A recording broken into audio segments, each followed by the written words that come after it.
마가복음 10장 45절 말씀입니다. 우리 함께 봉독합니다.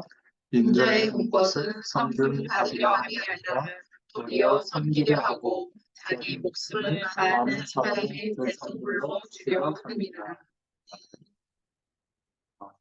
마가복음을 좀 정리를 해볼 텐데요. 먼저 좀 서론으로 생각해 볼 것은 어, 우리가 하나님의 말씀을 통해서 은혜를 주실 때마다 깨닫는 것은 뭐냐면 예수님이 그리스도 되어 주신 이 축복이 에, 우리에게 믿어지게 된 것. 이거는 우리가 뭐 대단한 노력을 한 결과 때문이 아니라 은혜로 알게 된 것이구나. 이거를 정말 확인하게 됩니다. 근데 이런 설명이 참 어려워요. 말은 은혜로 된 것이라고 하는데 주로 판단하는 거 보면 예배 생활 잘하냐, 교회 잘 나오냐, 뭐 기도 열심히 하고 있냐, 헌금 중심 가지고 똑바로 드리고 있냐, 뭐 이런저런 뭐 그 훈련이 있으면 그런 거 잘 참여하고 있냐, 그거 안 하면 그래서 그렇다. 주로 이렇게 판단하지. 은혜로 된 것이다. 또 이걸 잘못 오해하면 뭐 그냥 우리의 의지는 상관이 없고 그냥 가만히 있으면 감나무에서 감이 떨어지듯이 그냥 막 은혜 된다, 믿어진다. 그런 것도 아니에요. 이게 참 후대들에게 설명을 해줄 때 이게 참 쉬운 것은 아닙니다. 복음은 내가 잘 믿었더니 깨달아지는 것도 아니고요. 정확하게 말하면 하나님이 은혜를 주셔서 그 놀라운 하나님의 축복을 조금씩 알게 된 것이지 사실은 알 수 없는 거예요. 그래서 성경 말씀을 통해서 가장 이해가 되도록 창세기 3장에서 일어났던 문제, 그 훌륭한 노력으로 세상에 살 만한 시스템이 갖춰졌는데 심판이 오잖아요. 창세기 6장의 문제. 모두가 다 노력해서 어마어마한 지금 봐도 대단한 건축물인 바벨탑을 쌓는데 무너지잖아요.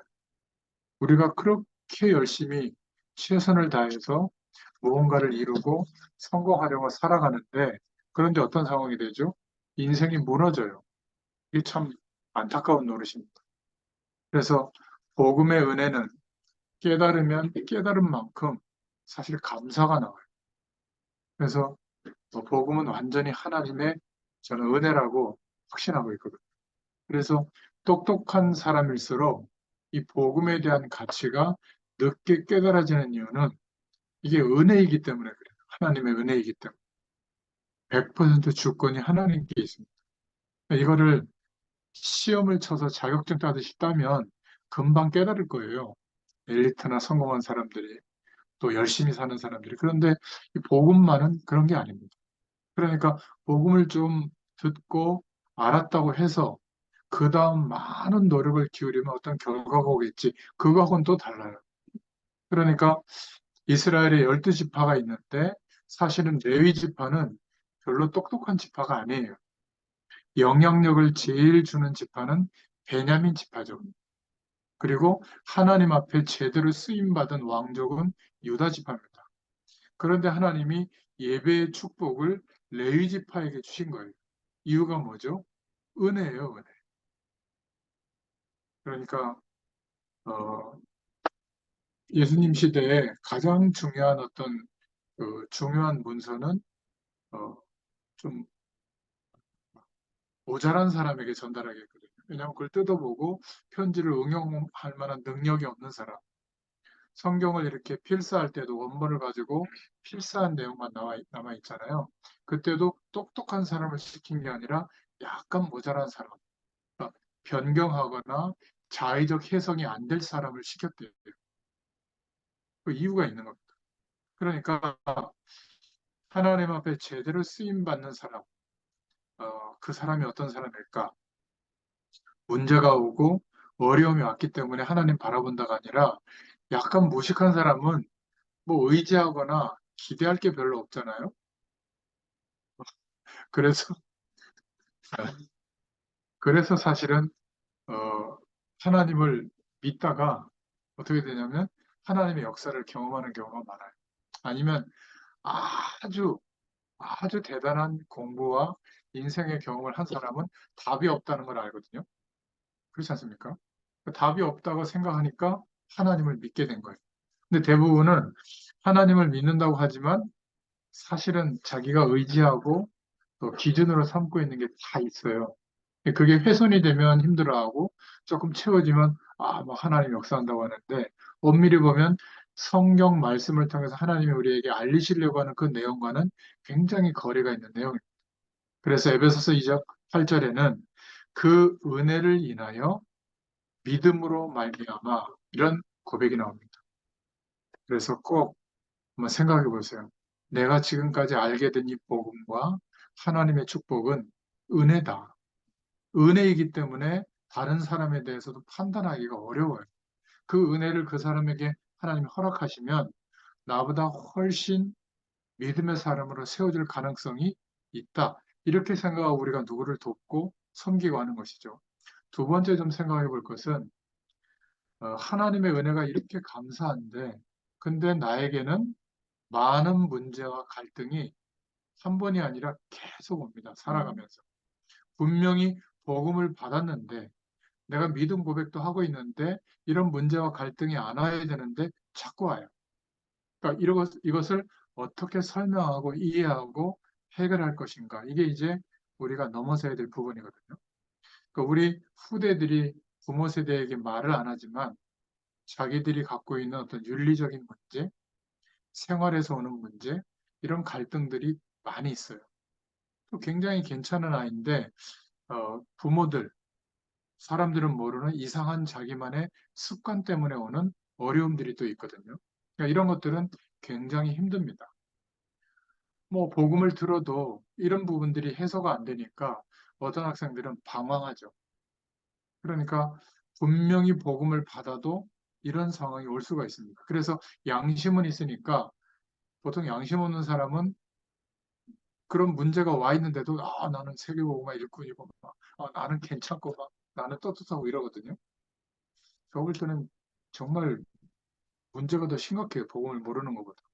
분명히 다른 사람들이 힘들게 하고 있는데 괜찮다는 거예요. 나는 사명자라고 하고 나는 제자라고 하는 거예요.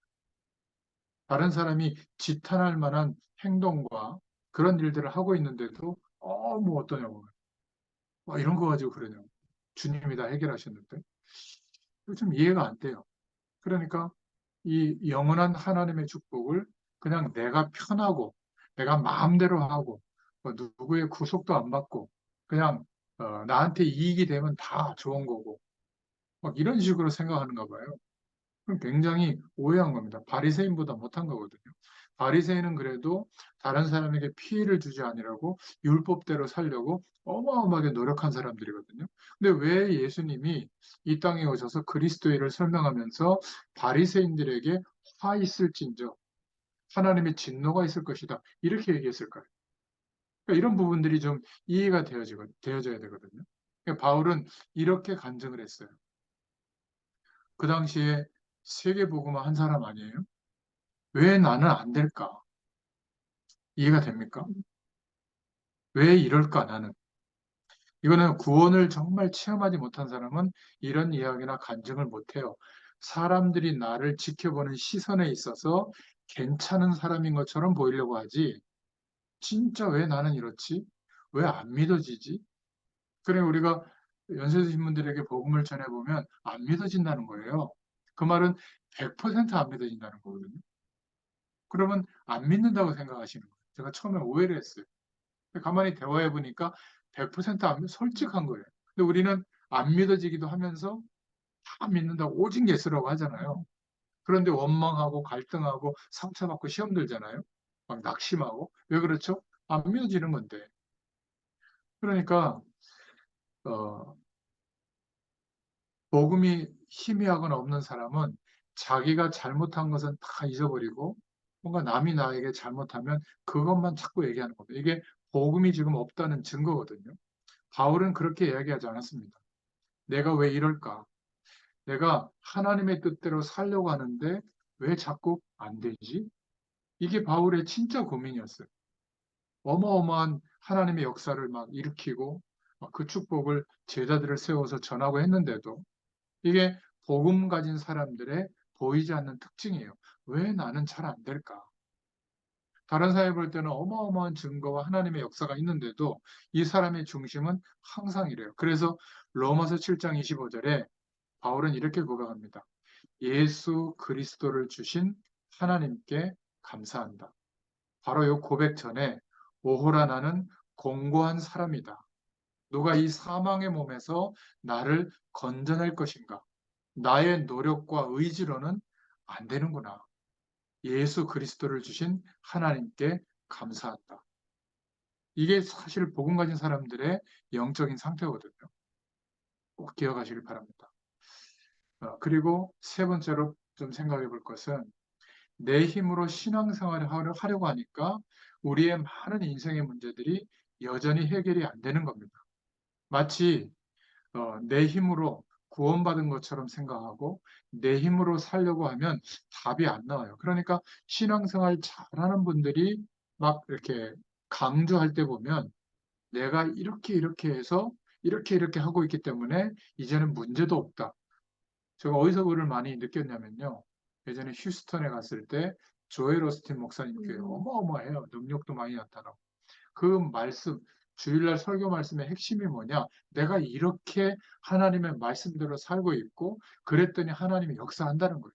막 다 감격하고 막 아멘해요. 제가 거기서 약간 좀 문제의식이 생기더라고요.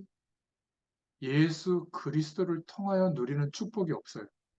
내가 선포한 그 말씀대로 내가 이렇게 살았더니, 이렇게 신앙행위를 했더니, 하나님이 이렇게 역사하시더라. 이거 어마어마하게. 기적도 일어나요. 그래서 위험하다 이런 생각으로 돌아왔거든요. 그러니까 대부분 신앙생활 잘하고 하나님의 큰 축복을 받은 사람들, 목회자든 평신도든 내가 이렇게 하고 있다. 이게 기준이 되는 순간 복음이라고 하는 내용보다 그게 위에 올라오거든요. 근데 그런 기준들로 판단하게 됩니다. 굉장히 생각해 봐야 될 거예요. 성령의 사람은 무엇 때문에 하나님의 축복을 누린다고 믿고 있죠? 구원받은 신분 때문에. 기도해서 피찬송 불러서 귀신이 쫓아가는 게 아니라 떠나가는 게 아니라 우리에게 권세가 주어졌기 때문에 그것을 믿고 기도하고 찬양하고 또 중보하고 이럴 때 하나님의 역사를 보는 거죠. 그러니까 인생을 거짓으로 가르치면 안 돼요. 지금 세상의 모든 것은 나쁜 게 아니라 중심이 이거예요. 내 힘으로 할 수 있다. 노력하면 된다. 내 능력이면 더 능력을 키우면 된다. 그래서 하면 결과가 와요. 좋은 결과들이 옵니다. 근데 나중에 문제가 와요. 가장 우리나라에서 이것을 가장 세게 가르치는 데가 어디죠? 육군사관학교. 그리고 서울대학교입니다. 뭐 대학을 거론해서 미안하지만 내 힘으로 내 능력으로 하여튼 목숨 걸고 최선을 다하면 이렇게 된다. 국가도 장악할 수 있다. 이게 육군사관학교에서 갖고 있는 정신이거든요. 그 출신들이 지금 거의 정계의 3분의 1을 차지하고 있고 판검사 출신들이 3분의 1을 차지하고 그렇잖아요. 그러면 정말 대단한 위치에도 오르고 대단한 결과도 옵니다. 근데 나중에 그것 때문에 영적인 문제라는 게 덮쳐요. 이렇게 최선을 다해서 좋은 결과가 왔는데 어느 날 심각한 문제 가운데 놓이게 됩니다. 뭐 연예인들만 우리가 보고 그들의 인생만 보고 있는데 정치인들의 인생을 한번 살펴본 적 있나요? 비참해져요. 기업인들 한번 인생 보셨어요? 비참해집니다. 그러니까 비참해지기 때문에 나쁘다가 아니라 반드시 인간은 하나님이 주시는 축복이 아니라 다른 것으로 노력하면 결과가 오는데 그 결과가 오면 올수록 더 큰 한계와 어려움에 직면하게 됩니다. 그래서 저와 여러분에게 하나님이 답을 주시는 거예요. 성경 66권을 통해서. 우리의 힘으로 하려고 하면 결국은 안 된다. 재앙이 더 심각하게 온다. 세상 배경에 완전히 휩싸이게 된다. 성령께서 함께 하시겠다. 약속하셨는데 이거는 그냥 아무것도 아닌 거예요. 돈보다, 성공보다. 우리에게 주신 신분과 권세를 가지고 신앙생활 하는데 또 신앙행위에 몰두하고 있는 거죠. 그래서 여기서 가장 결정적인 답은 성령 하나님의 역사예요. 근데 이것도 어떤 신비적인 현상을 경험하는 것 쪽으로 자꾸 간단 말이에요. 그러니까 성령의 역사가 굉장히 육신적으로 경험하는 쪽으로 축소되는 겁니다.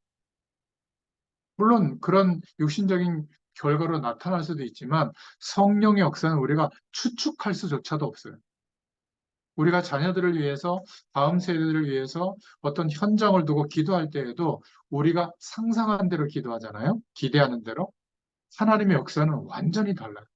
우리가 성경 66권을 특히 구약 성경을 봤잖아요. 그죠? 이 이스라엘 백성들이 잘해서 그 시대가 변화된 적이 한 번도 없어요. 약속하신 하나님이 약속하신 대로 창조의 능력으로 역사 속에 개입하셔서 시대가 회복이 된 겁니다.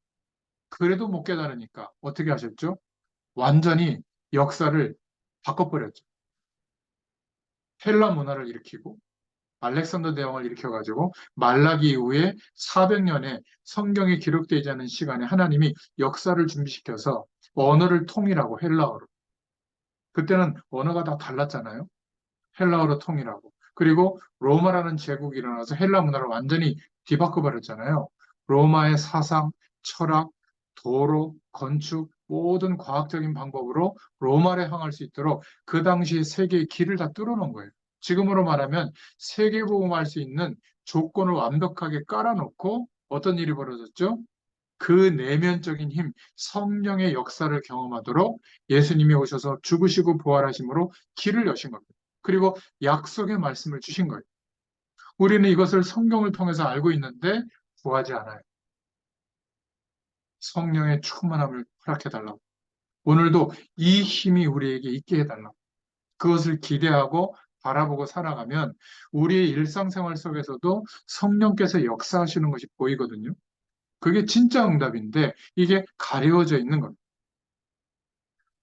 그래서 하나님께서 우리를 건지시려고 우리를 구원하셨고 그리스도를 통해서 성취하셨는데 구원한 우리에게 이제는 성령으로 함께 하시면서 역사하시는 겁니다. 성삼위 하나님의 역사. 이게 중요하죠.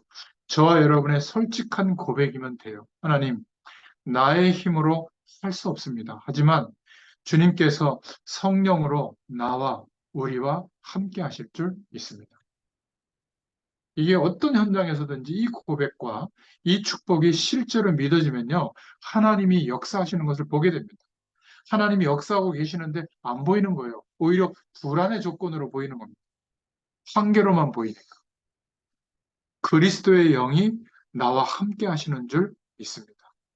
내 힘으로는 세계복음화 뭐 생각도 못 하는데 그리스도의 영, 성령께서 나와 함께 하신다. 이게 하나님이 주시는 답이에요. 그 외에는 미안하지만 거짓말입니다. 자꾸 거짓말하려고 하고 포장하려고 하니까 안 되는 거예요. 문제가 오는 겁니다. 우리가 그동안 세상에서 배운 것이 이 거짓말이에요. 그런 척하는 것도 거짓말이고요. 안 되는데 되는 척하는 거. 갈등이 와 있는데 아는 것처럼 하는 것도 거짓말이에요. 사기치는 것은 아니지만 사단에게 속는 거짓말 통로가 되는 겁니다. 왜 잘 안 될까? 하나님, 왜 나는 이렇습니까? 정말 하나님의 영으로 충만하게 역사해 주셔서 하나님이 역사하시는 것을 보게 하여 주시옵소서. 구해보세요. 하나님의 축복 허락해 주십니다. 그래서 예수님 곁에서 예수님이 하신 그리스도를 보면서 내린 결론이 뭐죠? 복음서의 결론이 예수님께서 보혜사 성령을 너희에게 보내사 함께 하실 것이다. 이 약속을 붙잡은 겁니다. 그래서 마태복음은 마태가 우리를 무너뜨리는 사단을 깨뜨리는 왕으로 오셨다. 이 중심으로 고백했고요.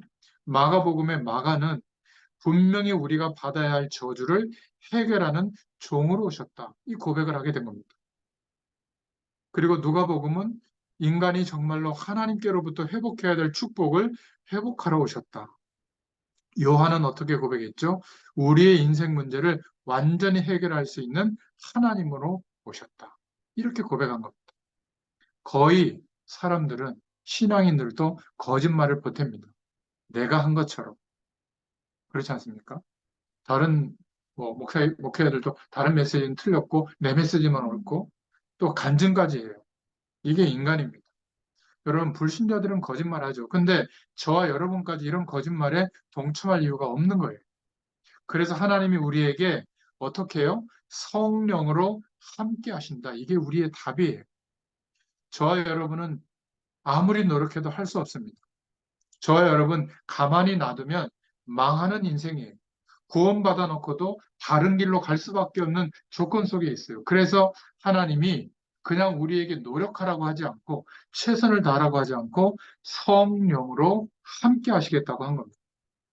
그리스도의 영으로 우리와 함께 하시는 우리는 어떻게 되죠? 세상 배경을 이길 수 있는 거예요. 이 믿음의 사람으로 우리를 세우시기 위해서 그리스도께서 왕으로 오셔서 사단의 세력을 깨뜨렸다. 그리스도께서 우리가 받을 저주를 다 받으셨다.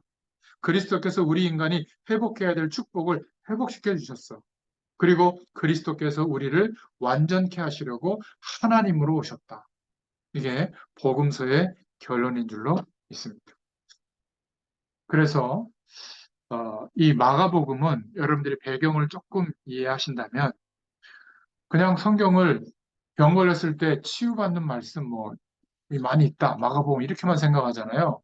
이 마가 요한이 언제 이 마가복음을 기록했냐면 베드로 사도와 바울 사도가 순교당할 때 그때 기록했고요. 그리고 어, 이 편지를 마가복음을 써서 보낸 편지의 대상자들이 어, 예루살렘이 아니에요. 로마 교회 교인들에게 보낸 편지예요. 그때가 언제냐면 네로 황제 때 어마어마한 핍박이 일어나서 예수 믿는 사람들을 막 화형시키고 잡아 죽일 사자밥이 되게 할 때 이때 막 믿음의 사람들이 다 흔들리는 거예요. 막 죽게 됐으니까. 이게 마치 30년에서 40년 동안 계속 이런 일이 된 겁니다. 정상인도 이런 상황이 되면 위협을 느끼잖아요. 사단이 교회 내부를, 로마 교회 내부를 어마어마하게 공격해서 다 무너지게 된 거예요. 그때 마가가 예수님 곁에서 예수님이 하신 그리스도의 일을 기록해서 보낸 겁니다. 바로 이 예수님이 우리의 그리스도고 우리의 모든 저주를 해결하시지 않았냐. 이런 육신적인 질병까지도 해결했다. 그래서 우리의 소망은 지금 당하는 고통, 지금 당하는 순교가 문제가 아니라 부활하신 그리스도를 바라보자. 이게 마가복음의 결론이에요. 그러니까 마가복음의 수신자는 누구라고요? 로마 교회에 핍박을 당하고 있는 순교를 할 수밖에 없는 상황에 놓여 있는 그때 소망의 메시지를 준 겁니다. 참 보면 굉장히 중요한 말씀들이 담겨져 있죠. 그래서 본론으로 좀 보시다면 첫 번째 우리가 붙잡을 기도 제목은 그래서 다 가지셨는데 모든 문제를 해결하실 하나님이신데 어떻게 오셨죠? 섬기는 종으로 오셔서 죽으시고 부활하셨다. 그게 마가복음의 메시지. 종으로 오셨다. 우리가 막 사람들이 안 좋은 일을 해도 괜찮아요 하고 뭐 하인처럼 섬기는 종 그런 종이 아니에요. 우리가 종으로서 섬기는 사명을 감당한다면 다 가지고 있다는 게 전제돼요. 하나님으로 함께하는 축복을 가진 우리가 섬기는 종으로 사역해야 되는 겁니다. 다 주신 축복을 누리지도 못하고 있는 섬기면 어떻게 될까요? 복장 터져서 죽어요. 그거 참느라고 암 걸릴지도 몰라. 스트레스 받아서. 그러니까 형제님, 자매님 이러다가 집에 가서 다 쏟아놓잖아요. 말 안 듣는 자녀들한테. 애들이 교회 안 가잖아요. 중직자 집 애들이. 그렇지 않습니까? 종으로서 갈린 사역을 시작한 게 마가복음 1장 1절부터 13절에 나옵니다. 왕으로서 갈릴리 사역이 시작한 것이 아니라 다 가지신 주님이 종으로서 시작한 사역이다. 이게 결이 좀 다르죠. 마태복음과 마가복음의 강조점이 이렇게 다른 겁니다. 폭군 네로의 핍박이 일어났을 때 주후 55년에서 56년 그 사이에 기록된 편지거든. 그리고 마가복음 1장 1절부터 13절에 예수님의 공생의 사역의 전 단계에 대해서 나오죠. 세례 요한이 등장합니다. 세례 요한은 제사장 지파죠. 어, 광야에서 기도하고 있었는데 회개의 세례를 전파한 겁니다. 그러니까 이 시대가 어떤 시대냐? 바로 말라기 이후에 400년의 시간이 흘러서 예수님이 바로 이제 이 땅에 오실 임박한 시기가 됐는데도 오실 메시아의 약속을 붙잡지 않고 있는 거예요. 여전히 절기나 신앙행위나 어떤 그런 것들만 중요하게, 율법만 중요하게 생각하고 있는 겁니다. 그때 세례 요한이 우리가 여기에 왜 존재하고 살아야 되는가 그 이유를 전하면서 회개의 세례를 전파하고요. 그리고 나보다 능력 많으시니가 그리스도께서 내 뒤에 오시는데 나는 그의 신발끈도 풀기도 감당하지 못한다. 1장 7절에 말씀하고 있죠. 그리고 나는 너희에게 물로 세례를 베풀지만 오시는 그분은 성령으로 너희에게 세례를 주실 것이다. 1장 8절에. 예수님께서 이 세례 요한에게 1장 9절부터 11절에 세례를 받으십니다. 이게 어떤 의미냐면요. 세례 요한은 제사장이잖아요. 구약에 보면 제사장이 양을 끌고 와서 양의 머리에 손을 얹고 기도합니다. 이 모든 사람들의 죄를 여기에 전가하는 거죠. 그리고 목을 찔러 피를 받아서 제단에 뿌립니다. 그걸 제사장이 했거든요. 그러니까 예수님이 세례 요한에게 나타났을 때 세례를 받겠다고 하시는 이유가 이거였고요. 제사장의 신분이었던 세례 요한이 예수님께 세례를 베푸는 이유가 이 내용이에요. 그때 성령이 비둘기 같이 임하셨다. 이렇게 기록하고 있죠. 예수님이 하나님의 아들이심을 증거하고 있는 겁니다. 그리고 공생의 사역을 시작하기 전에 마가복음 1장 12절부터 13절에 시험 받으시는 예수님에 대해서 나옵니다. 그리고 마가복음 1장 14절부터 6장 6절까지 갈릴리를 중심으로 전기 사역에 대해서 나오는데 전반적인 사역에서는 아주 중요한 제자 세우는 일을 하셨죠. 마가복음의 3장에 중요한 말씀이 나옵니다. 원하시는 자들을 부르시니 나온지라. 이게 은혜죠. 너희와 함께 있기 위하며 또 나가서 전도도 하며 귀신을 내어 쫓는 권세를 주기 위함이다. 이러면서 12제자를 세우십니다. 마가복음 3장에. 그리고 4장에는 말씀과 복음에 대해서 말하고 있죠. 씨 뿌리는 비유를 다시 얘기합니다. 씨가 뿌려지면 살아난다.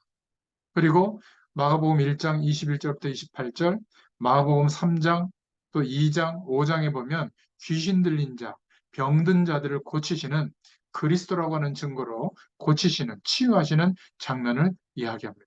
그리고 마가복음 6장 7절부터 9장 50절에는 갈릴리 지역의 후반기 사역을 보여주시죠. 여기에서는 하나님이라는 것으로 증거로 능력을 보여주십니다. 마가복음 6장 14절부터 2절에 세례 요한이 죽게 되고요. 그런 사건이 나오고 그리고 6장 30절부터 44절에 5천 명을 먹이는 사건이 나오고 또 물 위를 걸으시고 45절부터 52절에 또 7장 24절부터 30절에는 스로보닉의 여인의 믿음에 대해서 나오죠. 걔도 주인의 부스러기를 떨어진 거 먹고 사는데 이렇게 고백하는 믿음이죠. 또 마가복음 8장 1절부터 10절에 보면 어, 7개 떡과 2마리 물고기로 4천 명을 먹이는 그런 또 내용도 나옵니다. 그리고 마가복음 9장에는 변화산의 모습, 오직 그리스도만 남는 모습을 보여주시고 그리고 9장 30절부터 32절에는 순환과 부활에 대해서 말씀하십니다. 예수님의 모든 사역은 3년 반에 완성이 되셨죠. 그리고 그 예수 그리스도의 사역에 대해서 남은 사역은 성도들에게 맡기신 겁니다. 예수님의 이름, 그 이름의 능력으로 하는 생명운동, 이 한 가지 속에 하나님의 모든 축복이 담겨져 있기 때문에 세계복음화가 가능해졌기 때문에 남은 사역은 성도들에게 맡기신 겁니다. 여러분 진짜 기도하세요. 저희가 오랫동안 우리 장전 집사님은 이런 응답을 받고 있잖아요. 집에서 말씀 운동이 계속되고 있잖아요. 여러분들 집이나 여러분들 현장 속에서도 전도의 문을 열어달라고. 나와 함께 살아가는 사람들 속에 말씀이 전달되어져서 다만 몇 사람이라도 모여서 복음의 축복이 이렇게 놀라운 거구나. 하나님이 지금도 살아 역사하는구나. 이것을 체험할 수 있는 초대교회 100명의 성도들의 집마다 이 말씀 운동이 다 일어났거든요. 그러니까 100명의 성도가 나라 전체를 커버하게 된 거예요. 계속 이 말씀 운동 속에 하나님이 구원받을 자들을 거기다가 보내시고 일꾼으로 세워지는 현장, 평신도들 중심으로 일어나는 현장, 이게 교회사 속에 사라졌어요. 우리 시대에 이 말씀 운동이 회복되도록 역사해 주셨거든요. 꼭 기억하시고 기도하시길 바랍니다. 두 번째로는 마가복음 10장 오늘 42절에 종으로 오신 그리스도의 가르침에 대해서 기도 제목을 주셨습니다. 우리 후대들에게 이해시켜야 될 부분인데 다르다는 거예요. 종으로 오신 그리스도의 가르침은 다르다. 뭐가 다르죠? 종교와 복음은 다르다. 종교는 우리의 노력으로 찾아가는 거예요. 진리를 향해서. 진리도 아니지만 복음은 아무리 찾아가도 찾을 수 없기 때문에 진리 대신 하나님께서 말씀하신 대로 우리에게 찾아오셨죠. 복음과 종교는 달라요. 그래서 율법은 행위가 기준입니다. 우리가 무엇을 바르게 하는 게 기준이지만 구원은 뭐가 기준이죠? 은혜가 기준이에요. 그래서 어려운 것 같은 거예요. 하나님의 역사를 체험하는 게. 믿어야 되는데 그 믿음도 어렵게 생각하는 거예요. 은혜로 주시는 축복을 기다리면 되는데 못 기다리죠. 그래서 바리새인의 가르침은 항상 맞다 틀리다. 예수님의 가르침은 아무것도 없는 것 같아요. 기준이.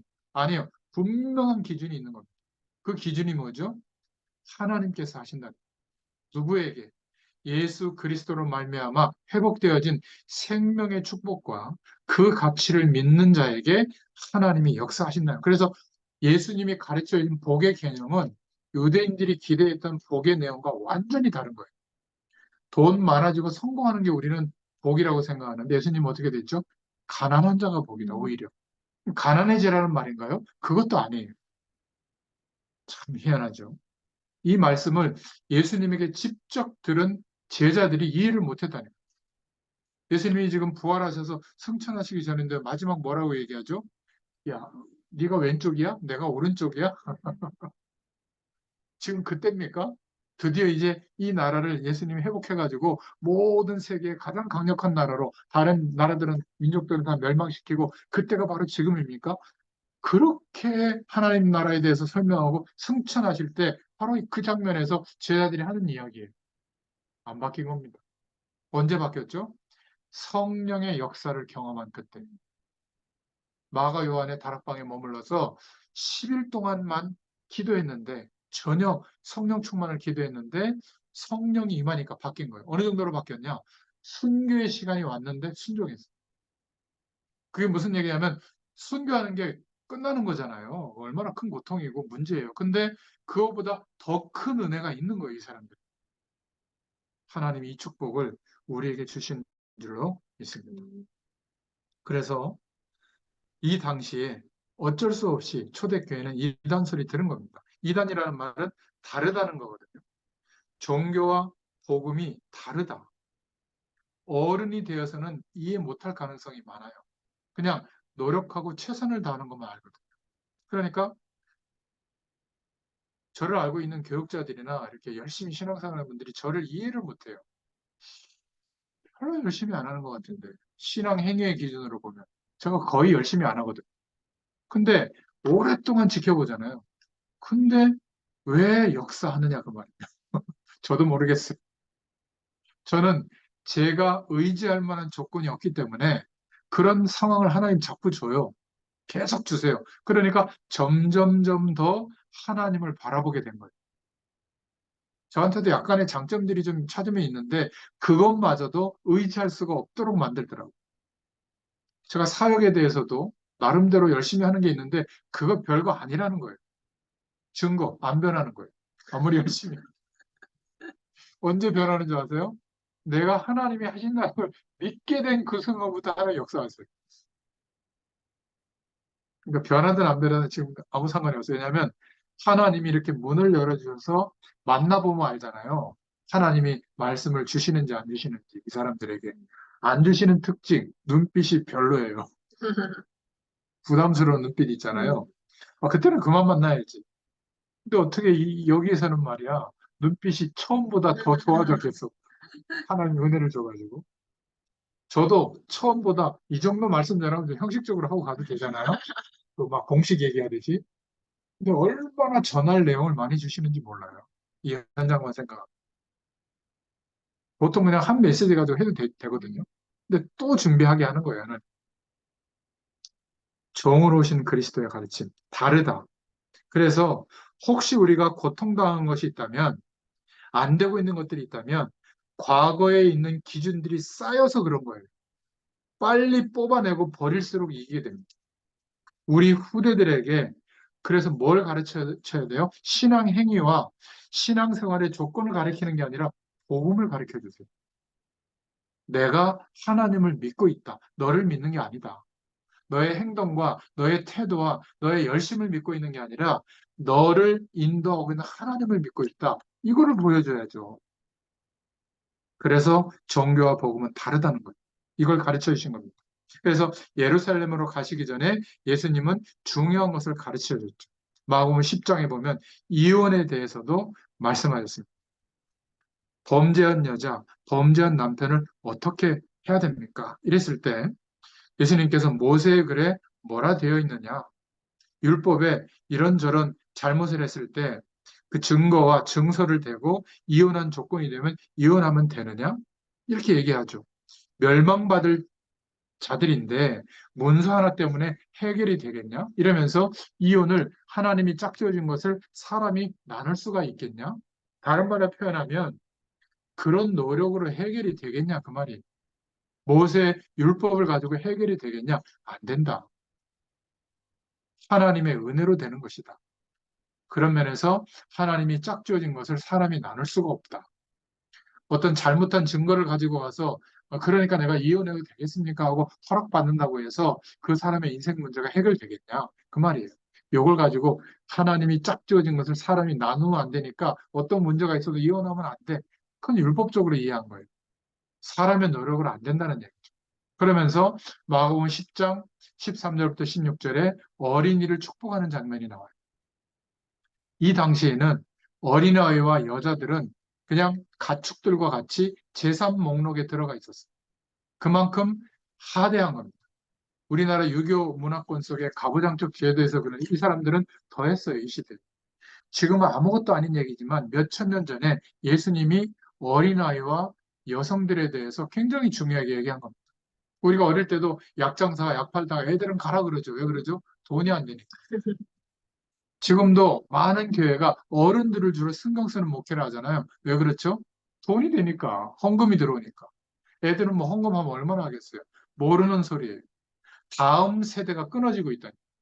제 개인적인 생각은 교회 예산의 50%는 후대들을 위해서 써야 돼요. 안 써요. 괜히 뭐 어린이집 같은 거 해가지고, 어? 가짜 교사 세워가지고 간식비 같은 것도 절반밖에 집행 안 하고 떼먹을 공무원들이 교회에서 운영하는 거기에 허락을 안 해주려고 해요. 말도 안 되는 겁니다.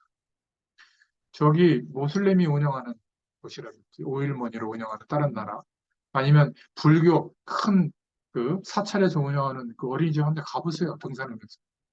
시설이 어마어마하고요. 거기 교사들 월급 엄청나게 줍니다. 그러니까 도시에 있는 큰 뭐 저기 능인선언 이런 데 한번 가보세요. 그 지역에 다 거기로 보내요. 너무 안타까운 겁니다. 이런 것들을 보면. 여자들은 무시하고 어린이는 무시하는 것은 아주 옛날 있었던 사상이죠. 그러니까 예수님의 가르침이 그 당시에 가르친 거 안 맞는 거예요. 천국은 이와 같지 않으면 어린이와 같지 않으면 들어갈 수가 없다. 막 이런 식으로 얘기하니까 그죠? 여기에 대해서 또 여자분들이 여성이 목사 안수를 받아야 되느냐 안 받아야 되느냐 이거 가지고 또 논란이 많거든요. 한국 교회에. 저는 언급할 필요 자체가 없어요. 지금까지 여성 목사 안수를 안 줬는데 여자들도 목사 안수를 줘야 된다. 강조하는 것도 잘못이고 반대하는 것도 잘못이에요. 강조하면 어떻게 될까요? 목사가 안 돼야 될 사람도 목사 안수를 받는 거예요. 강조하다 보니까. 이것보다 더 큰 죄가 저는 없다고 생각합니다. 복음 받은 사람이 가장 큰 죄는 목회자가 안 돼야 되는데 안 해야 될 사람이 목사를 하고 있는 거예요. 사기꾼들이 이래서 시작되는 겁니다. 그러니까 저 얘기하면 또 화가 나니까. 근데 또 여성은 안 된다 말이야. 이게 완전히 봉건 사상에 사로잡혀가지고 그것도 문제인 거예요. 그때 그 시대의 사상이 그렇다? 그거는요, 복음의 기준이 아닌 거예요. 예수님이 이것을 박살낸 겁니다. 또 우리는 어떤 기준이 있냐면, 재물이 많으면 다라고 생각하잖아요. 예수님에 대해서도, 예수님이 여기에 대해서도 말씀해 주신 겁니다. 이 재물이 많은 사람이 뭐라고 얘기하죠? 마가복음 10장에 보면 나는 말씀대로 다 지켰습니다. 이렇게 얘기합니다. 그랬더니 예수님이 핵심을 찝죠. 그래? 너 재산이 많은데 그럼 다 팔아서 가난한 사람들이 나눠줘라. 이랬더니 부자가 어떤 상태가 됐어요? 상심하면서 돌아갔더라. 말씀을 지키긴 뭘 지켜요? 하나님의 말씀의 핵심이 뭔지를 모르고 있는 겁니다. 그때 예수님이 이렇게 말씀하시죠. 재물을 가진 자가 천국에 들어가는 것은 낙타가 바늘기로 들어가는 것과 같다. 들어갈 수 있어요, 없어요? 못 들어가요. 돈 가진 사람은 그럼 구원 못 받는단 말이에요? 아니에요. 그 말이 아니라 바늘길을 아무리 넓혀도 낙타는 못 들어갑니다. 그 말은 재물의 기준을 가지고 그거를 의지하고 있는데 구원받는 게 가능하냐? 불가능하다는 거예요. 그래서 예수님이 극단적으로 너 재산 많아? 구원받은 게 맞아? 나 팔아서 한번 가난한 사람들 나눠줘봐. 구원의 가치가 그렇게 커 너에게? 그건 물어본 거거든요. 못 내놓습니다. 그렇지 않아요? 많이 봤어요. 저는 이것을. 오직 예수 이러는데 내 자녀를 공부 잘하는 놈 어디에 보내요? 의사, 판사, 검사 만들고. 애들 세 명이면 공부 제일 못하는 놈 어디에 보내요? 신학교 가라고. 거꾸로 해야죠, 거꾸로. 그렇지 않아요? 막 성공해서 돈 많이 벌고 있어. 그러면 막 더 하라고 그래. 야, 그거 이제 그만하고, 너 보니까 능력이 있는 것 같다. 신학교 가라. 이런 거 내가 못 봤어요. 그 뭐 혜택 하나 얻으려고, 뭐 집 하나 해줄까, 뭐 건물 하나 해줄까, 여기 줄 서 있지, 그 자녀한테. 이런 얘기를 해줘야죠. 너 가만히 보니까 하나님 없어도 살만한 인생이 됐구나. 저주다. 오늘부터 너하고는 절연이다. 하나님 바라볼 때까지. 이 정도 멋있는 부모가 돼야지 그냥 용돈 많이 준다고 거기에 막 붙어서 명절 때 되면 애들 막 딴 애들 막 스트레스 주고 그런 부모가 돼야 되겠어요? 안 될 것 같죠? 여러분들이 경제활동 못하고 힘 없으면 그런 사람이 됩니다. 복음 놓쳐버리고. 후대들에게 반드시 이런 내용이 전달돼야 될 줄로 믿습니다. 그러니까 그 당시에 완전히 유대인 사상을 바꾸는 말씀들이 마가복음 10장에 나오는 내용입니다. 그리고 10장 32절부터 34절에 죽음과 부활을 새로 가르쳐 주신 겁니다. 그러니까 죽음과 부활을 기대한 게 아니라 이 유대인들은 뭘 기대했죠? 어마어마한 막 정치적 메시아, 우리에게 육신적 복을 가져다 주는 왕, 이걸 기대한 건데 대성물로 오셨다는 거예요. 죽으신다는 거예요. 그리고 부활하신다는 거예요. 이것을 어디에 지금 전달하고 있는 거죠? 너희가 당하고 있는 환난과 고난과 순교되는 그 상황이 정말 계속되고 있는데 우리의 신앙의 기준이 어디에 있어야 되느냐? 주님의 부활에 있어야 된다. 이거를 강조하고 있는 겁니다. 그리고 어떤 저주의 문제도 우리는 대속받았다.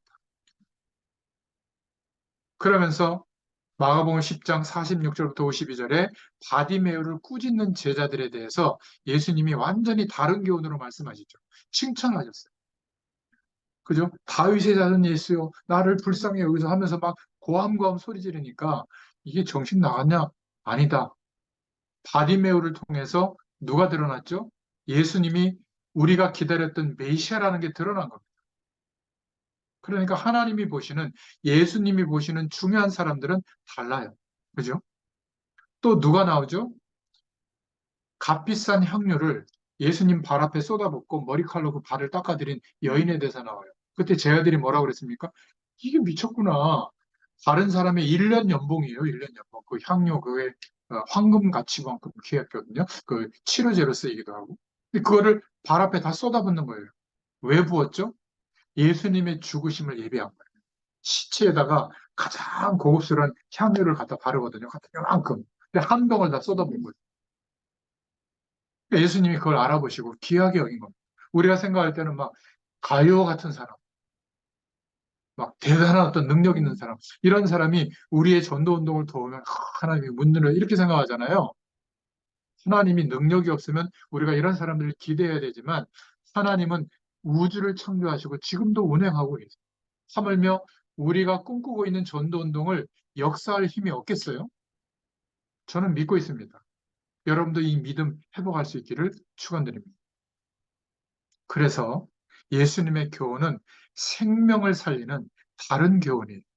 우리가 후대들에게 증인으로 설 때, 우리의 현장에서 증인으로 설 때 생각을 다르게 해야 될 줄로 믿습니다. 자꾸 과거의 생각을 하지 말고 하나님의 약속에 쓰임받는 복음적인 생각을 할 수 있기를 축원드립니다. 하나만 전달돼도 아이들은 바뀌어요. 하나님의 말씀을 바르게 깨달아 응답받는 길은 선입견, 우리가 조금 체험한 거, 지식, 율법적인 조건들을 버릴 수 있기를 바랍니다. 옛 체질과 습관을 버리기를 바라요.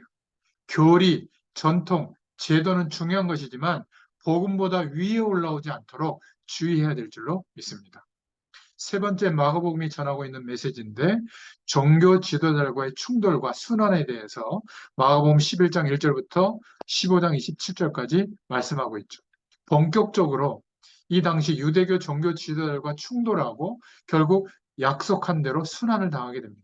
마가복음에 제일 리얼하게 기록되어져 있죠. 왜 그렇습니까?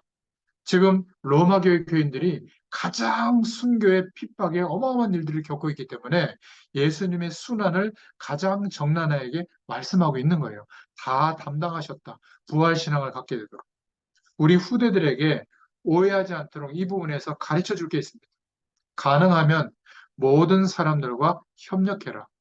가능하면 복음 모르는 사람들과도 함께 할 수 있는 객관적인 삶을 살아야 된다. 그러나 이럴 때가 온다. 진리와 비진리를 내가 꼭 선택해야 될 때는 손해를 보더라도 진리를 선택해라. 이걸 우리가 보여줘야 돼요. 삶을 통해서. 근데 우리는 대부분 어떻게 선택하죠? 나에게 이익이 되는 쪽으로, 성공되는 쪽으로 주로 선택하면서 아이들에게 더 하라고 하거든요. 그러니까 복음이 전달이 될 수가 없는 거예요. 이미 아이들이 보고 있는 게 있단 말이에요. 아이들이 외골수로 자라면 안 됩니다. 세상은 다 나쁘고 아니에요. 좋은 거 투성이에요. 근데 하나님 없어도 살만한 좋은 거거든요. 그거를 필요하면 우리가 도구로 선택하긴 하지만 그러나 진리와 비진리를 선택해야 될 상황이 놓여지게 되면 그때는 죽음이 우리 앞에 오더라도 진리를 선택할 수 있기를 축원드립니다. 시대마다 이스라엘 백성들이 잘못 선택한 거예요. 사사기 21장 25절에 출애굽의 축복을 거부한 이스라엘에 대해서 나오고요. 열왕기상 19장 1절부터 2절에 참 선지자를 거부한 이스라엘에 대해서 나오고 마가복음 6장 14절부터 29절에 세례 요한의 가르침을 거부했습니다. 마가복음 6장 1절부터 6절에 예수 그리스도를 거부했죠.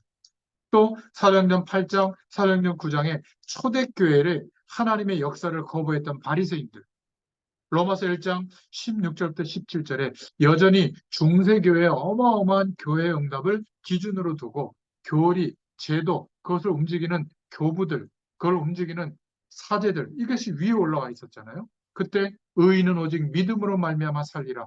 복음을 제시했지만 종교개혁자들이 제시했지만 이들마다 죽였잖아요. 그때마다 그 시대는 저주가 임한 겁니다. 지금 시대마다 전도자들에게 이단 누명을 씌우고 있는 요즘 시대도 마찬가지예요. 여러분 지금 뉴스나 이런 것들을 무슨 것을 기준으로 보나요? 연예인들이 무슨 옷 입었냐, 누구를 만났다 헤어졌냐 이런 기준으로 봅니까? 아니면 어디 투자하면 돈 많이 벌겠구나 이런 것으로 봅니까? 뭐 건강하려면 어떤 거 많이 먹어야 이런 기준으로 봅니까? 전 세계 뉴스를 딱 조합해보면 어떤 게 느껴지는 줄 아세요? 재앙이 임하고 있고.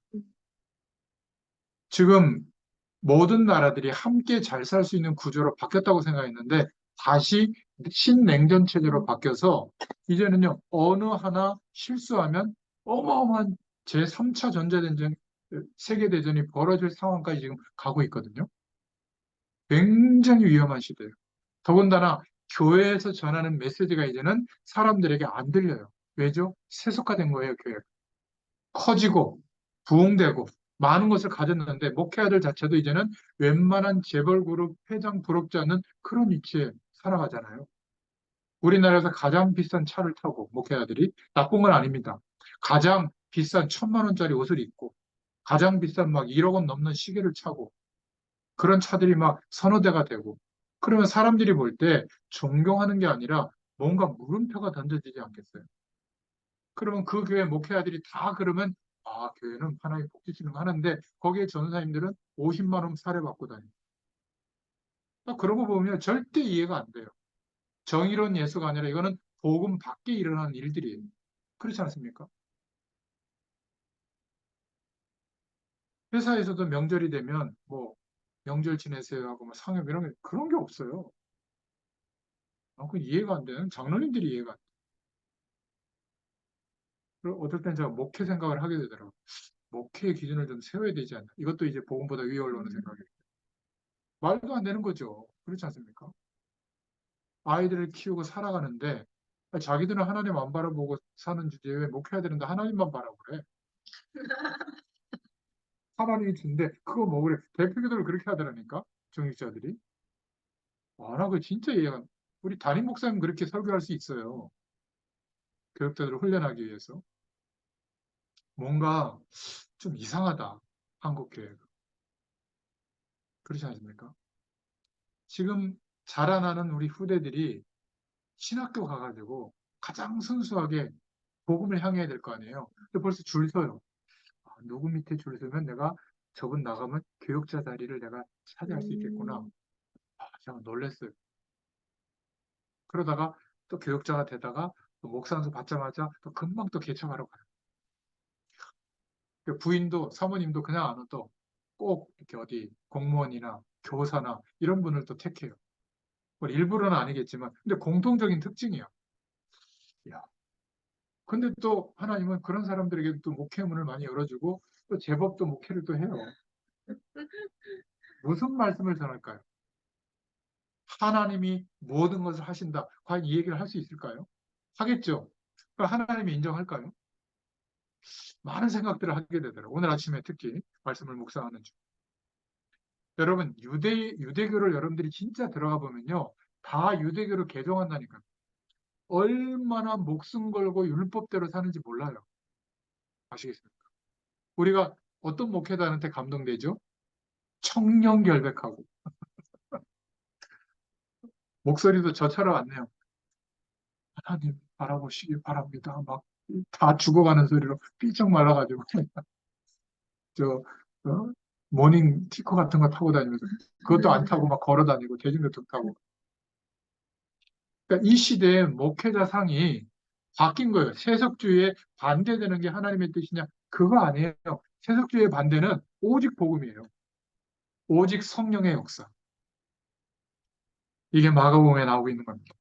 그래서 이스라엘의 종교 지도자들은 예수 그리스도를 알지 못했기 때문에 진리를 거부할 수밖에 없었던 겁니다. 그래서 예수님이 마가복음에 비유를 들었던 것을 기록해 놓은 거예요. 무화과 나무 비유. 마가복음 11장에.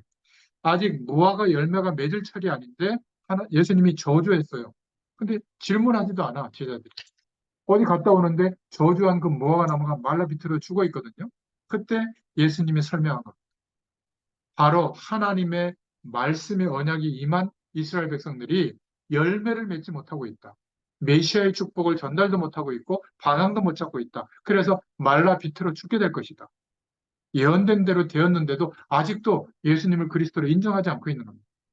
마가복음 11장 15절부터 19절에 성전 청소하는 장면이 나오죠. 그러니까 성전이 뭔가 방향이 잘못됐다는 거예요. 이방인의 뜰을 둔 이유는 이방인들도 구원을 얻을 수 있는 기회를 얻도록 성전의 그 뭐라고 설계도를 하나님이 직접 주신 거거든요. 그래서 설계된 대로 성전을 지었는데 이방인의 뜰에서 그 성전 교회 올 때는 거룩한 돈 옛날에도 우리 그랬잖아요. 그냥 돈 바치면 하나님 축복 안 한다. 빳빳한 돈 모르고 없으면 다림이라도 데려라. 옷도 깨끗한 옷 입고 와라. 그런 거 많이 듣지 않았어요? 무슨 의미인지 이해하겠는데 이때는 하나 더해서 세상 돈 안 받는다. 그래서 성전 세 개를 다시 주조를 했어요. 주물로. 그래서 거기에 환율도 있거든요. 환율을 매겨가지고 거기 또 이득을 남겨요. 그러니까 성전 세 개로 바꾸는 환전상. 또 헐레벌떡 오면 또 대성물 안 갖고 왔잖아요. 그러니까 비둘기 파는 사람과 장사치들이 이방인의 뜰에 가득한 거예요. 예수님이 성전에 와가지고 이 시대의 가장 악독한 욕은 뭐죠? 뭐 XYZ. 그 XYZ의 최고봉이 이 독사의 자식들, 마귀의 자식들이라는 거거든요. 그러면서 그 장사치들을 다 뒤엎어버린 거예요. 우리는 예수 믿으니까 욕도 하지 말고 조용히 해야 된다. 그것도 맞는 말은 아니에요. 가장 중요한 하나님의 계획이 있는 성전, 이방인의 뜰이 어마어마하게 변질되어 있는 거예요. 그 청소를 말씀하셨고, 마가복음 12장 1절부터 9절 포도원 농부 비유를 말씀하시는데, 주인이 타지에 있으면서 주인의 하인을 보낸 거예요. 그런데 그 포도원을 맡고 있는 농부가 그 하인을 죽인 겁니다. 또 보냈는데 또 죽여요. 나중에는 주인이 아들까지 보내는 아들까지 죽인 거예요. 그럼 어떻게 될까요? 이스라엘을 말하고 있는 겁니다. 예수 그리스도 하나님의 아들이 왔는데도 죽이고 있는 그 내용을 말하고 있는 겁니다. 결국 성전 멸망이 예언되어졌죠. 13장. 그리고 환란이 예언되어졌고 또 예수님의 죽일 계획에 대해서 마가복음 14장에 나오고 결국 처형당하는 장면이 나옵니다. 15장. 예수님의 말씀은 마가복음에 예언된 대로 훗날에 정확하게 성취되어진 겁니다. 우리가 지금 말씀을 붙잡고 기도하고 있는 게 아무것도 아닌 것 같아도 금방 성취되어 오는 줄로 믿습니다. 예수님이 승천하시고 난 뒤에, 돌아가시고 난 뒤에 70년 만에 성전은 완전히 파괴됐고요. 지금도 예루살렘에 가보면 성전을 재건할 능력이 있는데 재건을 못해요. 왠지 아세요? 협약이 맺어져 있어요. 이슬람, 유대교, 개신교 협약이 맺어져서 거기에 성전을 재건 못하도록 법적으로 딱 정리가 돼 있어요. 못 짓고 있어요. 통곡의 벽 이상한 거 만들어 놓고 거기다 종이 끼고 기도만 하고 있지. 참 희한하지 않아요? 말씀대로 그렇게 되고 있는 겁니다.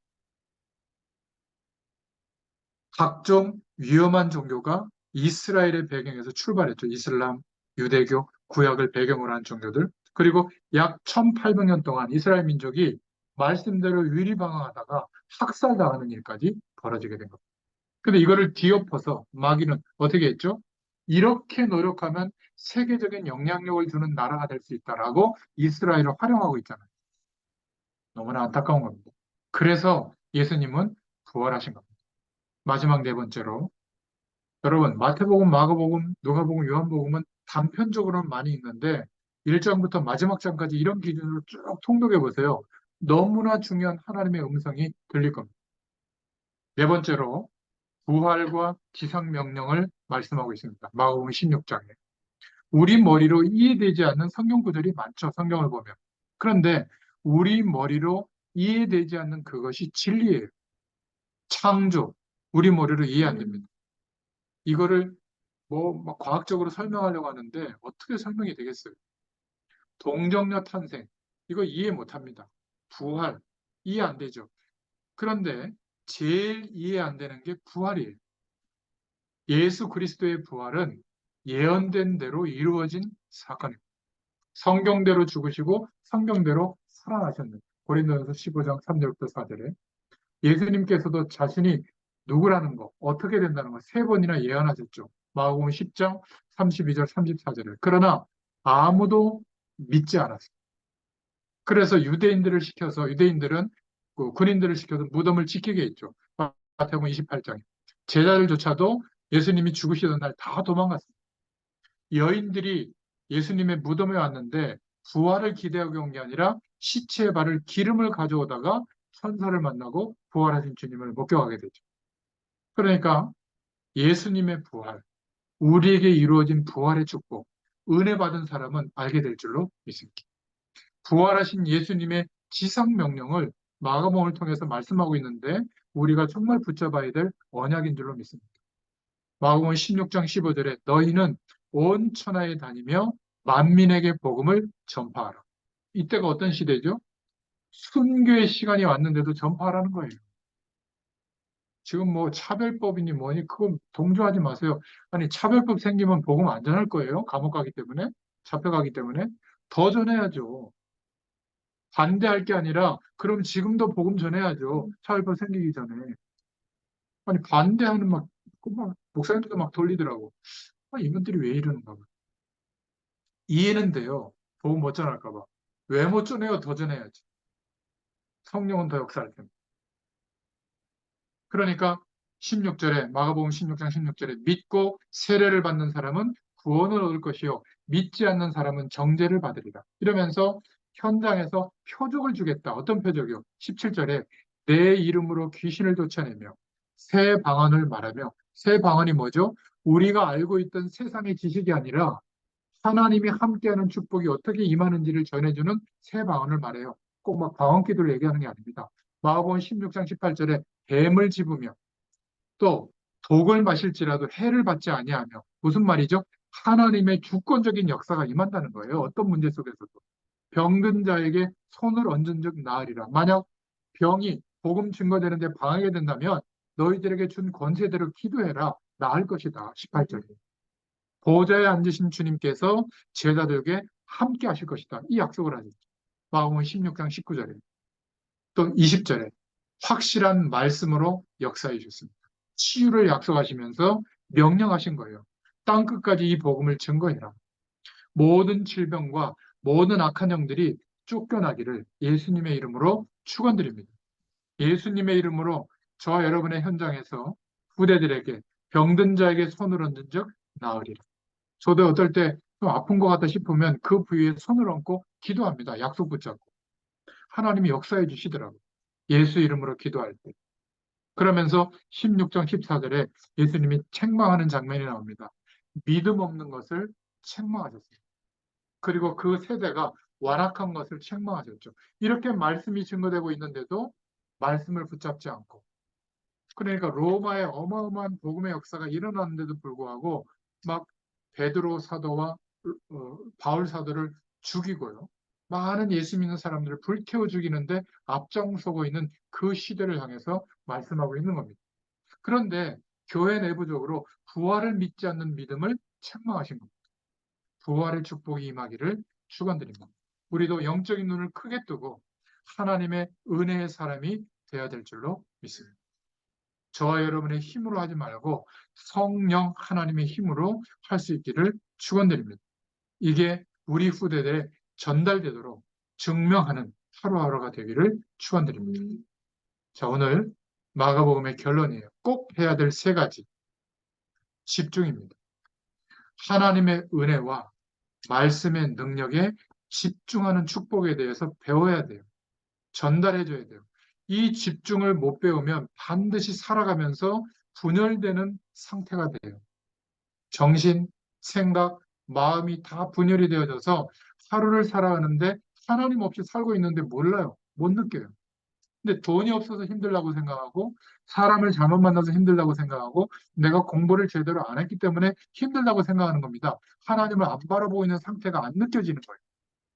굉장히 뛰어나고 영리한데도 성공되는 게 없어요. 이게 작은 병이 아닙니다. 공부만 잘하면 된다고 생각하니까 자꾸 정신이 분열이 되는 상태까지 가는 거예요. 집중이라는 말을 모르면 집착하게 됩니다. 사람에게 집착하든지, 일에 집착하든지, 어떤 특정한 일과 사건에 집착하든지, 이렇게 이상한 사람이 돼요. 오늘 음악하는 분들 많잖아요. 굉장히 집착이 많거든요. 그러다가 어떻게 되죠? 야, 저 사람 진짜 이상하다 싶을 정도로 중독 상황까지 가요. 어딘가에 게임, 마약, 사람, 특별한 선거 이렇게 중독이 되면 이때부터 시달리기 시작하죠. 자기는 열심히 사는 것 같은데 시달리는 그 폐해가 후대들에게까지 전달이 됩니다. 후대들은 더 빨리 오죠. 그 시달리는 상태가. 그래서 기도로 집중하거나 말씀에 집중한다는 것은 뭐냐면 우리의 중심을 세우는 시간입니다. 다른 것은 중심으로 설 수가 없거든요. 기준이 안 되기 때문에 기도하거나 말씀을 생각할 때 중심이 서기 때문에 그때 치유의 역사가 일어나는 겁니다. 이걸 알려줘야 돼요. 우리 후대들은 반드시 해야 되고 나이가 든 사람일수록 이 영적인 집중의 시간을 꼭 가질 수 있기를 축원드립니다. 우리가 살아가는 시대에도 눈에 보일 만큼 핍박의 시대가 저는 온다고 생각합니다. 두 번째, 그래서 지금부터 하나님이 주시는 하나님만 주실 수 있는 서밋의 힘을 가져라. 성령의 능력의 힘을 가지시길 바랍니다. 금방 안 생겨도 돼요. 그런데 설명해 줄 것은 성령의 힘이 없으면 밖에 나가서 나는 그렇게 안 살려고 하지만 삶이 무너지게 돼요.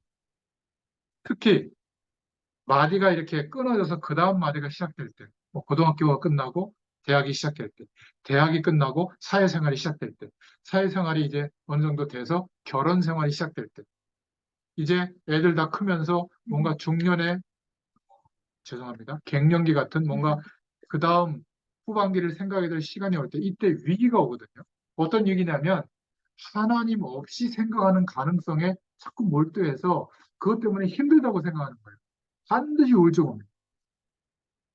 그러니까 예전처럼 열정이 생기고 활력이 있고 감사와 감격이 있고 어떤 하나님의 기도 제목이 오면 할 수 있습니다. 하나님 내게 이 문을 열어주십시오. 이런 게 아니라 가능하면 편안한, 조용하게, 안정적으로 사단이 원하는 거. 우리는 아닙니다. 아무리 내가 나이가 들어도 갈렙처럼 하나님이 지금 원하신다면, 하나님이 역사하신다면 가능하다. 내게 맡겨주십시오. 이런 열정이 회복될 수 있기를 축원드립니다. 안 그러면요, 주변의 사람들이 말은 안 하지만 여러분들을 늙었다고 생각할 수 있어요. 무시까지는 안 해도 좀 사람 취급을 안 할 수도 있어요. 그때 막 너무 자존심 생각하지 말고 지금부터 이 힘을 누릴 수 있기를 바랍니다. 그리고 말씀을 우리가 이렇게 받을 때 말씀 속에서 붙잡고 기도할 수 있는 내용을 꼭 잡으세요. 반드시 있습니다. 기도가 계속 되어질 수밖에 없는 그 말씀의 내용을 붙잡으라는 말이에요. 그래야 누려질 수 있는 겁니다. 그게 뭐죠? 성삼위 하나님께서 나에게 전부 영으로 역사하십니다. 내가 의지할 배경은 어디라고요? 하늘 보좌다. 하나님이 함께 하시는 그 배경이다. 내가 가야 할 곳도 하늘 배경이지만 거기에서부터 모든 나의 응답은 온다. 자꾸 사람, 환경, 배경은 참고만 하세요. 하나님의 많은 주의 천사들을 보내시고 하늘 보좌의 축복을 보좌로부터 임하도록 역사하시는 겁니다. 이 기도를 누리셔야 돼요. 그리고 나에게 어떤 권세가 있죠? 잊어버리지 마세요. 모든 저주의 세력, 사단의 세력을 결박할 수 있는 권세를 주셨다. 이게 내가 평생 붙잡고 24시 기도하는 하나님의 말씀의 언약이에요. 여러분들에게도 이런 결론이 있기를 축원드립니다. 기도하겠습니다. 하나님 감사합니다. 그 엄청난 핍박의 시대에 마가가 기록했던 이 말씀이 로마 교회의 답이 되게 하신 것처럼 300년, 400년의 시간이 지난 뒤에 로마가 국교화되어질 만큼 하나님의 역사는 한 번도 중단된 적이 없는 사실을 믿습니다. 오늘 우리에게도 아무리 삶이 어렵고 힘들고 또 문제 속에 있을지라도 하나님의 말씀의 언약이 우리에게 기준이 되도록 역사하여 주시옵소서.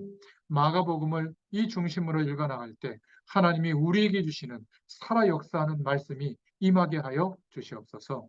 예수님의 이름으로 감사하며 기도드렸습니다. 아멘.